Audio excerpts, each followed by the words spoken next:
Good evening, I am Father Rayappa. I am here in Ekatupadi, Vellore, in India. I am going to read article number 139 from Laudato Si, Pope's encyclical on ecology and environment. So 139, Pope writes, when we speak of the environment, what we really mean is a relationship existing between nature and the society which lives in it. Nature cannot be regarded as something separate from ourselves or as a mere setting in which we live. We are part of nature, included in it, and thus in constant interaction with it. Recognizing the reasons why a given area is polluted requires a study of the workings of society, its economy, its behavioral patterns, and the way it grasps reality. Given the scale of change, it is no longer possible to find a specific, discrete answer for each part of the problem. It is essential to seek comprehensive solutions which consider the interactions within natural systems themselves and with social systems. We are faced not with two separate crises, one environmental and the other social, but rather with one complex crisis which is both social and environmental. Strategies for a solution demand an integrated approach to combating poverty, restoring dignity to the excluded, and at the same time protecting nature. This is beautiful. That's what Pope writes in article number 139, chapter 4, titled Integral Ecology. Pope is trying to tell us that we have been fragmenting in business as usual model, environment separate, economy separate, society separate. That is business as usual model. But in integral ecology model, Pope is trying to tell you that economy, environment and society all together in one compartment. Don't try to distract. Economy, it has to grow. What about the people? Economy growing, people are staying in poverty and hunger and disease. It is not integral. What about environment? The economy is growing and the environment is degrading. Because for economical growth, you destroy environment. You destroy even society. You kill people, poor people. So that is not acceptable for Pope Francis. He's just telling you, no, economy, society, environment, together. Don't separate. Don't think about economical growth without the society and the environment. In the same way, people, society. So if we want to have anthropocentric motives, only human progress, only humans should flourish, only human future, human development, human progress, everything is human. No, we need economy too. We need compatible economy to everybody, whether it is high economic growth or medium economic growth or low economic growth, we don't care.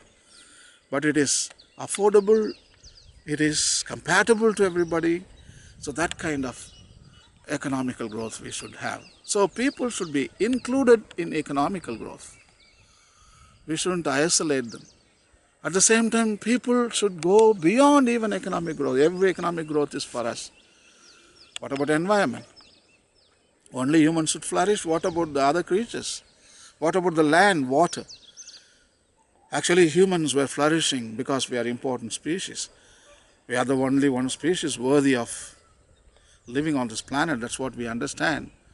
And we are special creatures. We have got a brain here. So we don't care the rest of the environment because they don't have consciousness, they don't have brain. So I can abuse, I can take whatever I want. So that is also not right. So the human development, the societal development should include environment, care for the environment, and also care for economy. So environment all together, we develop and we progress. So that is the integral ecology. That is what Pope Francis is telling 139. So when we talk about global warming and climate change, it is not isolated problem. Only global warming, okay, scientific problem. Okay, climate change, it is the problem of the seasons. No, no, they are connected with the economy, society, the societal behavior patterns, because human behavior is a human activity which caused ultimately global warming and climate change. It's integrated. Don't think all these ecological problems are simply they are hanging somewhere. No, they are closely related with our society, with our economy, and with our environment. Because we aimed high, sometimes extreme high economic growth. And people, the standard of living, very high standard of living, greed, we should have cars, big houses, big bank balance, big industry, a big carbon footprint. So this have created global warming and climate change, extinction of species, loss of biodiversity, and issue of water, all these problems. So Pope is trying to tell you that all the problems are connected with these three, and we need to have comprehensive solutions, not like giving a small part of solution. We employ some strategies to solve some loss of biodiversity crisis or issue of water. You build some tanks and you bring some pipelines, the problem is over. No, those are our symptoms. You are addressing the symptoms, but disease is much deeper inside our human heart and consciousness, inside economy, inside environment. So Pope is trying to tell you that we need comprehensive solutions. So economy, environment, and society, and global warming, and climate change, and loss of biodiversity, and issue of water, and extinction of species, and poverty, hunger and disease, drought, famine. Everything is integral. We put all of them together and try to find solutions for all of them. So it is called integral approach. So I think you can understand much better now, and now you can take the hard copy if you have Laudato Si. Also, you have soft copy, PDF file in your computer. You can open it and read article number or paragraph number 139 from the chapter 4, titled Integral Ecology. Happy reading and God bless. Thank you.